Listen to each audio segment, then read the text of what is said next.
More than 300 people thoroughly searched this region for 28 days, looking for any hints that could explain what happened to this 15-year-old boy, Marco.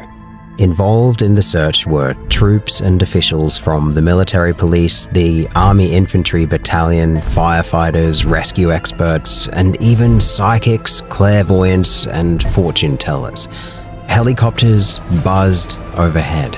Trained dogs combed the ground. The Air Force deployed a plane. This was the largest search operation ever conducted in the nation, and one of the strangest 411 cases ever recorded. What happened to Marco? Where did it happen? And how could it have happened? These are the questions that continue to haunt everyone who lived through this chilling case of Marco Aurelio Simon. In 1985, Marco Aurelio Simon, then 15 years old, was a member of the Olivetano Scout Group in Sao Paulo. The group was preparing to climb a huge mountain for the first time and was led by Spaniard Juan Bernabéu Céspedes. Juan himself is a distinguished scout leader with years of experience under his belt.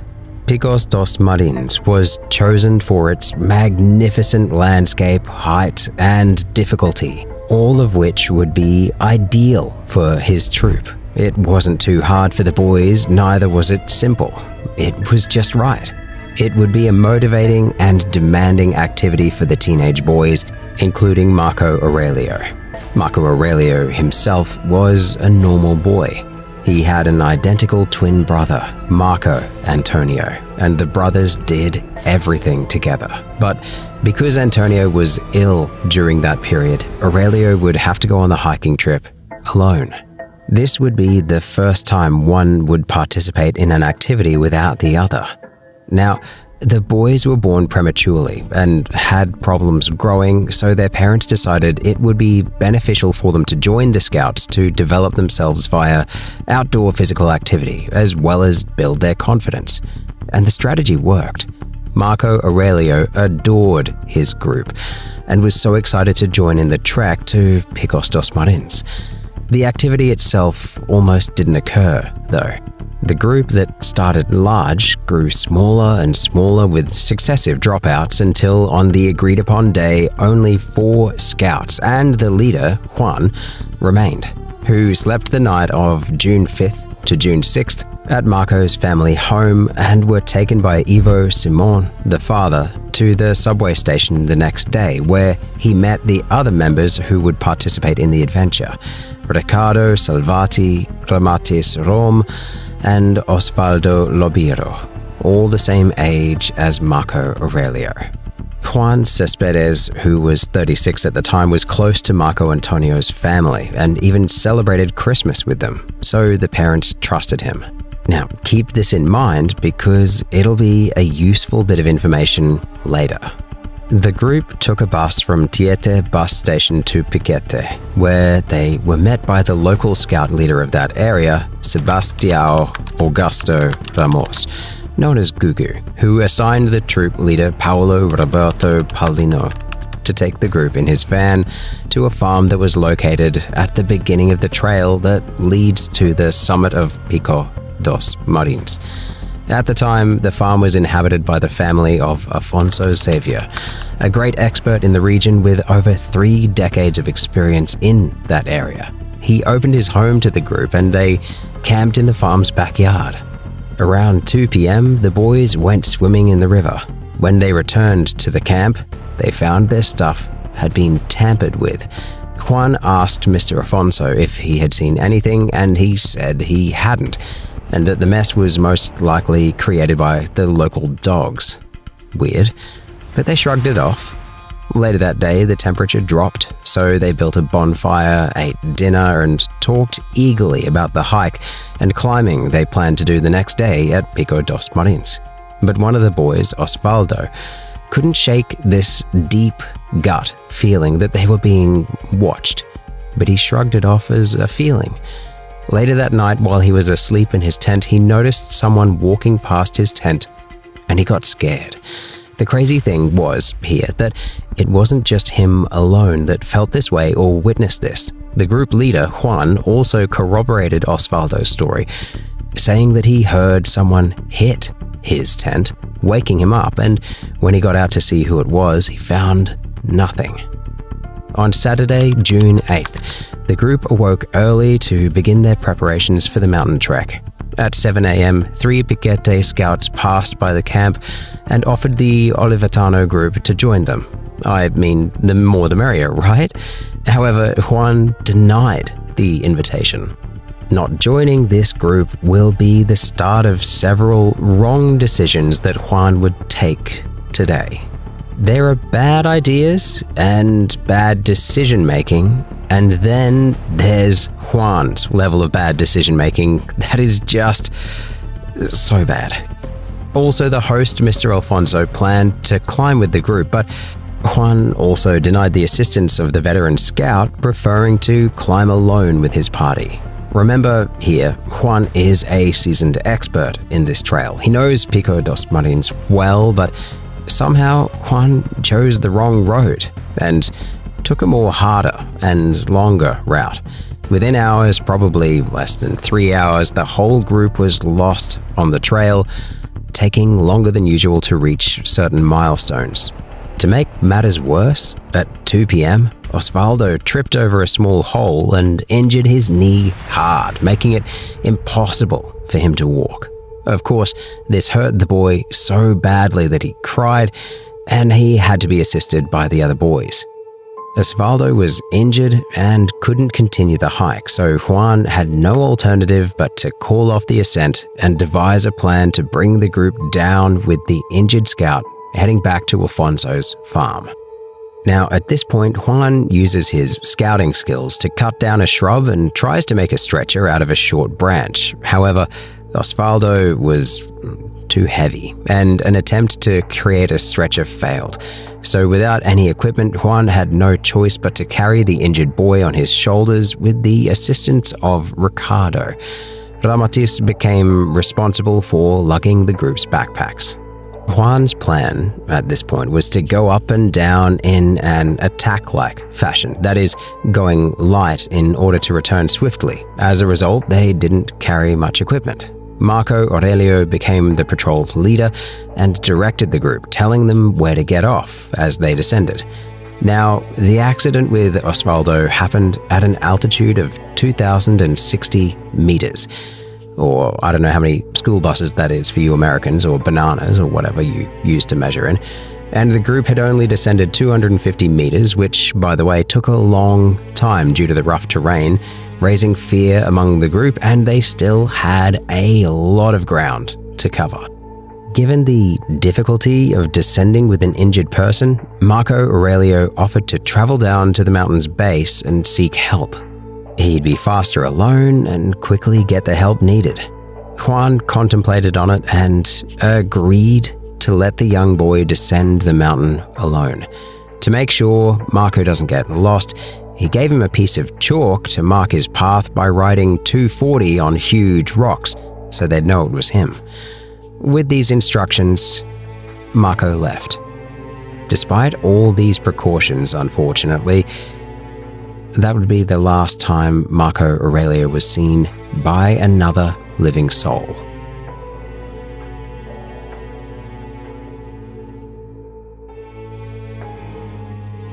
As the group followed the path, they came across 3 stones with the number 240, which was Marco Aurelio's markings. Following these numbers led them to a fork in the road. Now, should they go left or right? The boys felt they should go left. They believed Marco would take the left, but the path was filled with obstacles that would impede the group's movement with the injured Osvaldo. As a result, Juan decided to follow the path on the right. The boys were not happy about his choice and made their concerns known to him, making a little protest, but Juan was able to quell their worries by telling them the route would connect again ahead and they'd see Marco at the camp. So the boys stopped complaining and went right. Another bad decision, it turned out, because this decision made them take a longer route that prolonged their journey. The accident happened at 2 p.m., but they only managed to return to camp around 5 a.m. the next day, confronting sub-zero temperatures on the way. That's over 14 hours of trekking in the cold. The group finally arrived at the camp, tired, hoping to see Marco Aurelio sleeping in a tent, but to their surprise, there was no sign that the young boy had come through. The only thing they found was Marco's backpack, opened, scattered, and outside his tent, which was weird and out of character because all 5 of them had left their backpacks properly organized and inside their tents. Despite Marco's backpack being present with signs of activity, Marco himself was absent. Juan decided to rest for an hour or two and then returned to the trails to look for Marco, while the remaining kids were safe at Afonso's farm. He searched for hours, eventually returning that evening at around 6 p.m. But unfortunately, he returned without Marco. Now, personally for me, the whole crazy part of this story was actually his mother. So, let me explain. On that particular day, Marco's family visited a ranch in another city. While there, Marco's mother got this weird gut feeling to just check up on her son. She couldn't explain it. She just couldn't. It was so much that she made everyone leave the ranch and return home earlier than planned. She then called Juan's family and the other Boy Scouts, searching for information about the group's whereabouts. She needed to hear Marco's voice to put this sick feeling in her chest to rest. And this was hours before Juan informed the authorities of Marco's disappearance. It's like she knew she'd never see her son again. Shortly before Juan returned from his search, Paulino arrived at the scene to check up on the kids, only to find out one of them was missing. For those who have forgotten, Paulino was the group leader. So from what I gathered, the order of rank goes like this: Chief Gugu, Paulino, and then Juan. So when Paulino found out about the issue, he reported it to Chief Gugu, and they also got the help of the Piquete's scout leader. You know, the guy who offered for Juan's group and his group to hike together. The 3 of them quickly mobilized and even recruited 4 more volunteers who joined Juan, who had come back empty-handed, for a second search. But unfortunately, that yielded no results either. The group then returned to Mr. Afonso's farm, defeated. At night, while they were eating dinner and strategizing for the next day, they suddenly heard a scream out of nowhere. Everyone was silent at first to be sure they heard what they heard, and sure again, they heard another scream, and this time it was followed by a whistle. Everyone left the house at that point and ran in the direction of the scream, which was coming from the backyard. When they got there, they all saw a bright blue-greenish light shining from the trees. Juan instinctively ran into the bushes, yelling for Marco, hoping he'd get a reply, but once again, they found nothing.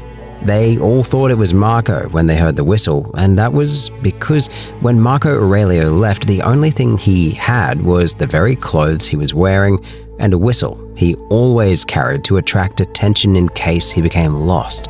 In such, most people who were present that night believed that the shouts and whistles were from the scout. Fair enough, right? And not only that, everyone witnessed the blue lights, and those who were present still continued to talk about the weird lights. So that was legit too. Following the event, the group returned to Piquete and stayed at Chief Gugu's home. Gugu arranged for a doctor to cure Osvaldo. The doctor confirmed that the youngster had no major knee injuries and could walk normally, and after getting the all clear from the doctor, the children left for Sao Paulo the next day. But Juan remained in Piquete to clarify the situation at the police station. Chief Isidro Ferraz arrived on the scene, gathering some police officers and the expert guide, Carlos Vieira, before reaching the location where Marco Aurelio went missing.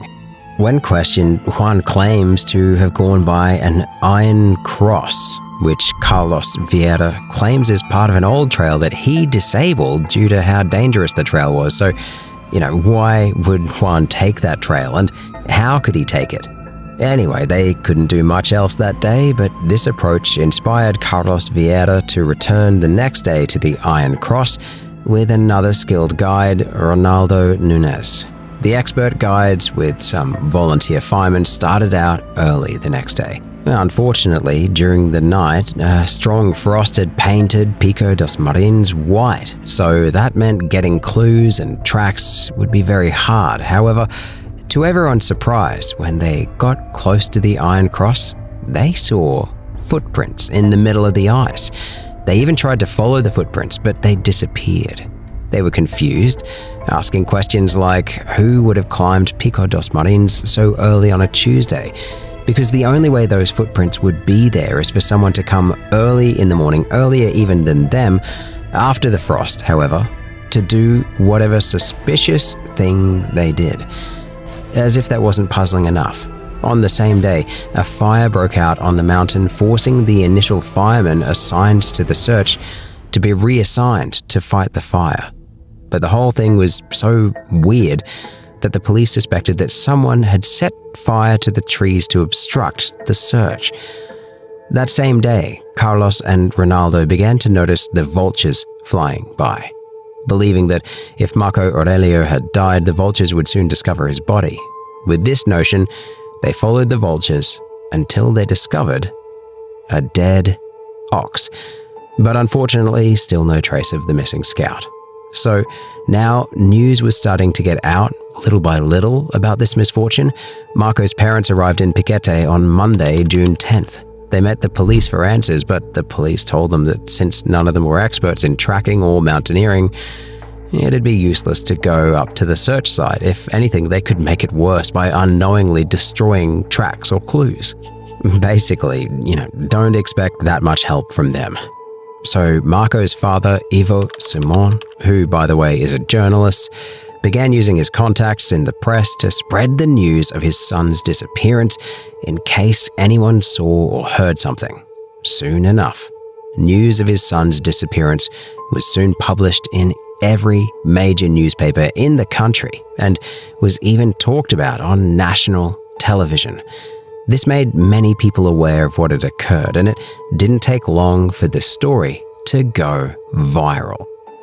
Ivo was able to mobilize the armed forces in the search with 180 soldiers, as well as the Special Operations Center with 18 men, all looking for his son. Also participating in the search were 6 mountaineers from the Agulhas Negras, helicopters from the Guaratingueta Air Force Specialist School Air Base, and a plane sent by the then governor of Sao Paulo, Franco Montoro. With the media hype, there was no shortage of people to assist with the search. It's estimated that about 300 persons contributed to the search for Marco Aurelio. During the search, all locations in the region were inspected. Now, according to João Correa, one of the guides who aided in the operation, he said, "We entered everything that we could. If he was not found, it was because he was not in the region. If he had been, we would have discovered him." That's pretty confident, right? The search was so comprehensive that someone lost a knife, and it was found the next day. That's how extensive it was. This was one of the largest searches ever carried out in the country at the time for close to a month, 28 days to be precise, and still, nothing was ever found. Not even a piece of Marco's clothes or any of the objects he carried with him. It was like he simply just vanished into thin air. Because of how absurd this disappearance was, people started talking, trying to understand what happened, coming up with theories. Some were bizarre, and some almost cost the life of an innocent person. Either way, one thing was certain: the lives of everyone was going to change for the worse. I'm going to start with the most bizarre theories, right down to the ones that make sense. Starting with the UFO theory. Yes, you heard that right. People believed Marco was abducted by aliens, and that's why no one could find him. And there is a reason why they think this way. Pico dos Marins is a place that is known to Brazilians as having a high magnetic power that is strong enough to draw UFOs. This was way before the disappearance of Marco. Most people usually get an uneasy feeling when visiting or hiking around that area. They just can't explain it, but there's this gut instinctive feeling that something supernatural or otherworldly resides on Pico dos Marins. Then you have the testimonies of everyone about the light and the whistle that night Marco went missing. Some UFOologists believe that this was the moment when the young boy may have been abducted. At first, people dismissed this idea. Before dying, Mr. Afonso said that the light originated from a neighbor, while some people believe the light came from a car that passed by on the Piquete x Marmelopolis route. But just as logic was used as a possible explanation, logic was also used to counter the explanation. For starters, the farm is in a remote area in the heart of the forest, which means the light can't be from a neighbor because the neighbor would be miles away. And as for the road is simply too far, and no light can bounce off the treetops. This illumination prompted UFOlogy groups to link Marco Aurelio's disappearance to an extraterrestrial abduction, escalating the case's controversy. Even his parents believed this theory, to the extent of them traveling to Brasilia to speak with an Air Force general who claimed he had the ability to communicate with extraterrestrials. They asked for the boy's return or something that could help appease the aliens to release their son, but the general never responded. The family also visited mediums, even the famous medium Chico Xavier, who informed them that he only communicates with the deceased, not the living, which indirectly meant Marco was alive, at least that was what the medium was insinuating. More than 30 visionaries contacted the family, and the majority of them reported seeing the boy walking in the field near a river. All of this provided optimism that Marco didn't perish. Well, now we know how wrong they were, which brings us to our next theory. Another prevalent theory was that the young boy was kidnapped by members of the Borbolito Azul, or Blue Butterfly gang. People thought that maybe the boy might have witnessed a drug deal going down, or saw something he wasn't supposed to see, and to cover their tracks, they kidnapped him. Mr. Afonso went as far to claim that he observed members of the group wandering through the woods the night before they disappeared, but when the police investigated, they found no evidence linking the putative group to the case. Then a 10-year-old boy also reported seeing Marco inside a truck with a license plate from São José do Rio Preto, also in the state of São Paulo, with a disabled driver and an Asian woman. The police investigated this claim and found out that the truck did exist, but they also confirmed that it didn't leave the city on the day of the disappearance. Some speculated that Marco was eaten by a jaguar or similar animal, although if that were the case, some evidence of his remains would have been discovered, while others think the boy just ran away, which honestly, to me, sounds more ridiculous than the alien story.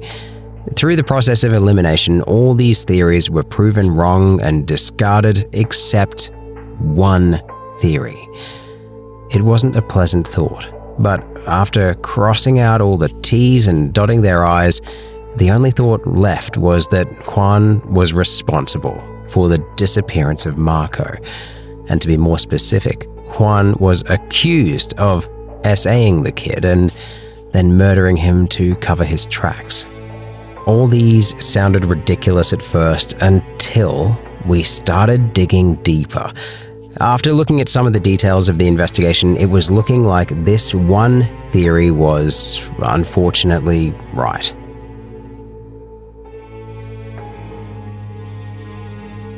In light of so many weird incidents, doubts emerged about the scout leader, and it wasn't about his capabilities.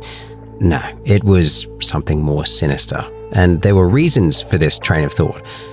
Now, let's start from the beginning. 1.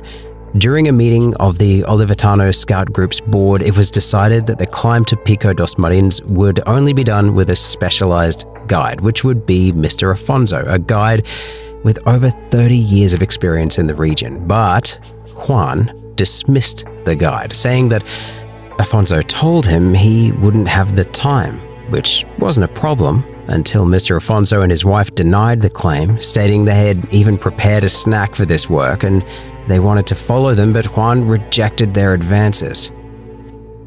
2. As you know, another scout group invited the Olivetano group to join them on their climb of Picos dos Marins.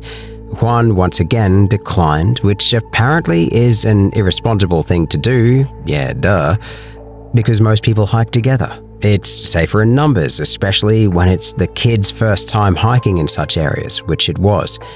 3.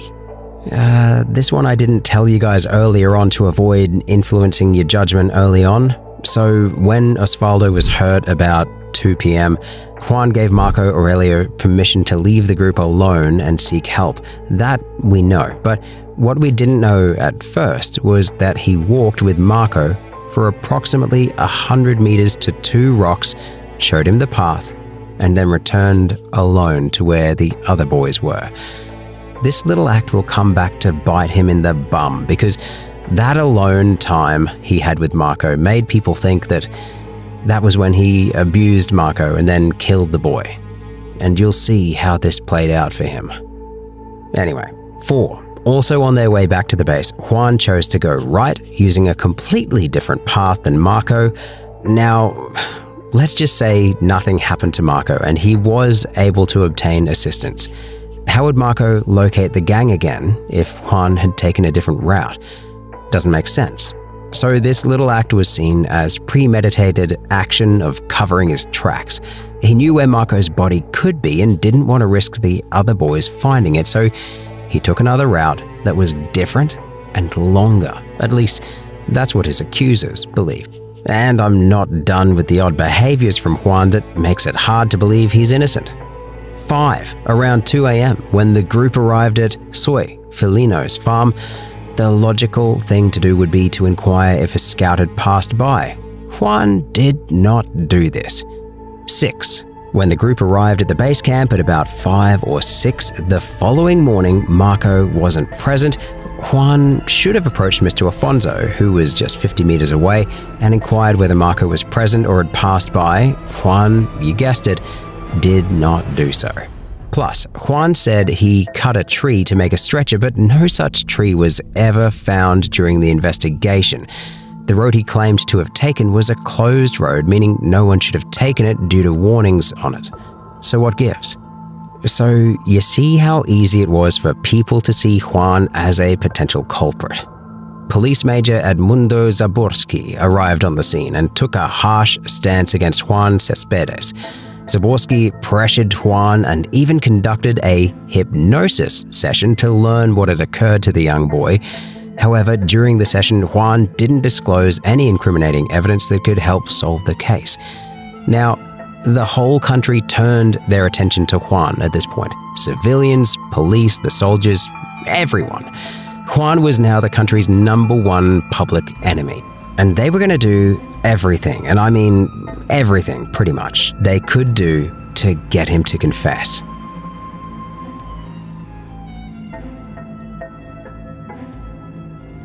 Juan was tortured by the military to confess to killing Marco, to which Juan denied all the allegations under torture. This was during a military rule, remember, so nothing like human rights or the right to an attorney existed for him. All the children were taken to a military base as well, separated into rooms, and were forced to report Juan for the murder of Marco Aurelio. The children were horrified and refused to sign the report. Zaborski, impatient, pointed a revolver at them, harassing the kids, hoping to scare them into signing, but the kids remained brave and refused to sign. Right now, the police or the army didn't even care if Juan was the real culprit or not. They just wanted to pin all the cases on him, making him a scapegoat and get awards or promotions for solving the case. Osvaldo was placed in the same room as Juan, and the scout defended his commander throughout until Zaborski lost patience and beat Juan in front of the boy. Despite the threats, aggression, and torture, all of the scouts cleared Juan of responsibility for Marco Aurelio's disappearance, and the scout leader was eventually released. However, Juan's freedom was short-lived. He was forcibly transported to Piquete by helicopter the following day. The townspeople found out about this and proceeded to greet the Spanish scout leader at the landing spot, but it wasn't a friendly greeting. They wanted to lynch him. No joke, like literally. The police had to erect a perimeter around him, but he was repeatedly hit and assaulted on his way from the chopper to the patrol car. The townspeople unanimously referred to him as a killer. Despite their heavy suspicion, Juan's statement never changed, and he was never charged. And on the contrary, the scouts constantly backed him, as did Marco Aurelio's parents, who never accepted the conspiracy theories that claimed the scout leader had killed and hid their child's body. Remember how I told you that Juan usually spent time with the family? He spent the night at their home before they made their way to the hiking place. So apparently they knew Juan, and they knew murder or SA was something he could never do. He just made a series of bad decisions that day, kind of like how players have bad form or bad days, only that Juan's bad day resulted in the death of a young boy. After a month of rigorous searching, Operation Marines concluded without uncovering any indications as to what happened to Marco Aurelio. The worst pain, however, came from anonymous calls from persons claiming to be kidnappers and using Marco to extort money from his family. One of these incidents prompted Marco Aurelio's mother to follow the instructions provided by the fictitious kidnappers.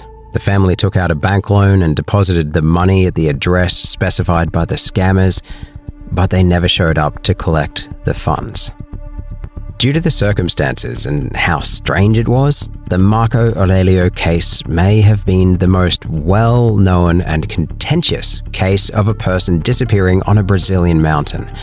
Unfortunately, whatever we may deduce regarding the young scout's disappearance will be supposition, because nothing has been determined despite the passage of so much time. The police have never found out why the fire started on June 11th or anything that could hint at what happened overall. Marco Aurelio's abduction was a tragic event in the lives of everyone concerned, particularly his parents and Juan, who was dismissed, by the way, from the Brazilian Scout Union and left to fend for himself, tortured and defenseless, denounced and lynched by the public opinion. Not to mention the children who faced harassment from the police and the media, particularly Osvaldo, who felt terrible for years after being injured that day. He blamed himself for getting injured that day because if he wasn't injured, then Marco wouldn't have gone missing, and that's obviously guilt and blame he'll carry for the rest of his life. So, drum roll, here's what I think regarding the case.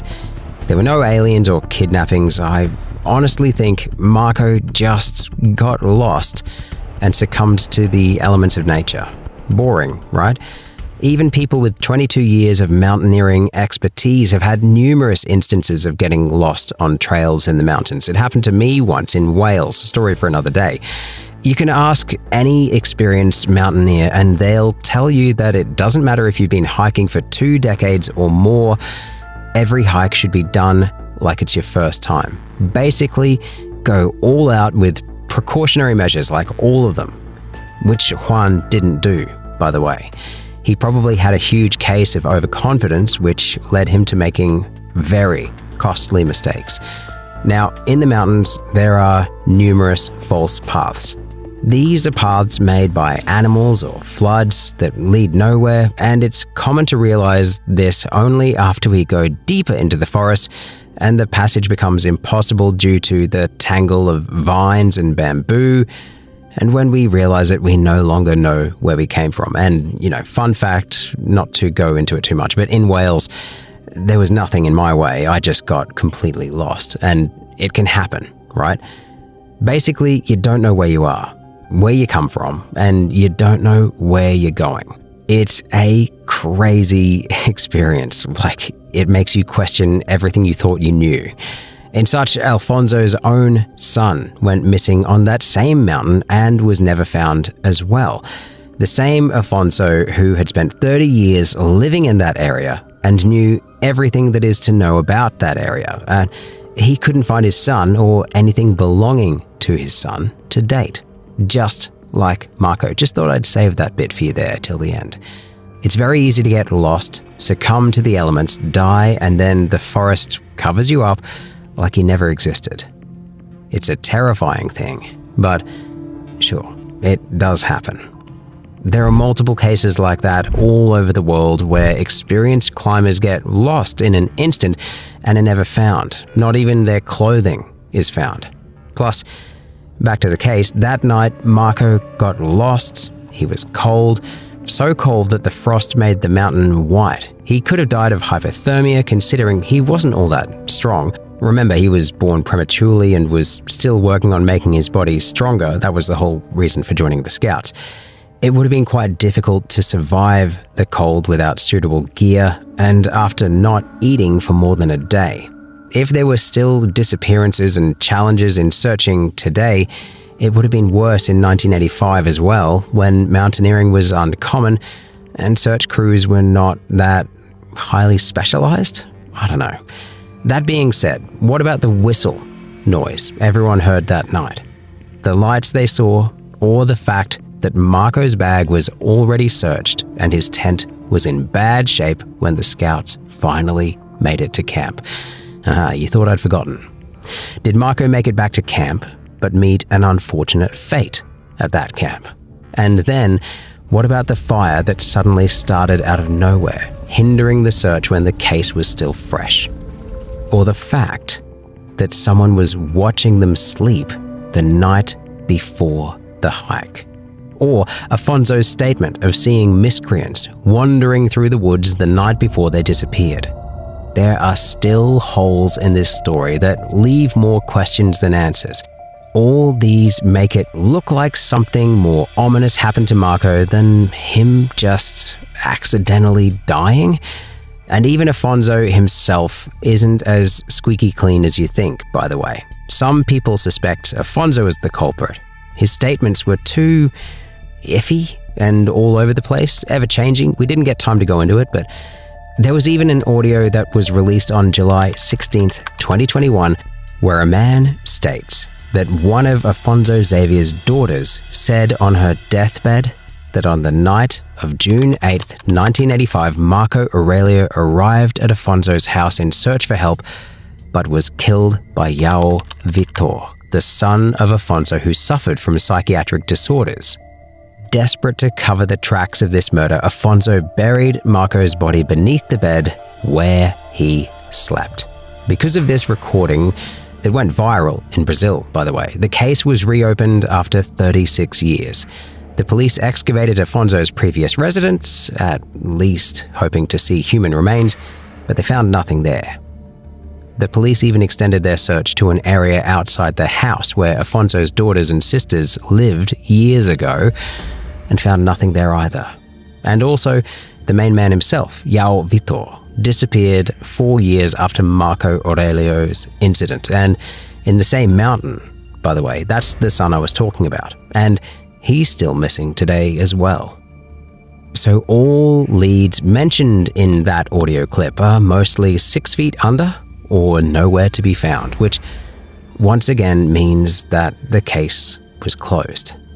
Yet, some people still think Afonso or his son was the culprit, but without proof and without a confession from the supposed daughter who died, who can't defend herself anymore, we can only make guesses, right? The police officially closed Marco's case in 1990, but the family never stopped looking. His twin brother uses his image to help with the search. Marco Aurelio's mother unfortunately died in 2015 without knowing what happened to her son. Scout Osvaldo, who was injured on the trail and was affected by what happened to his friend, became a police officer who specialized in disappearances. How's that? 39 years later, and this case still shocks us. No matter how much we look into it, we will never know what truly happened to Marco Aurelio Simon that afternoon on June 8th, 1985.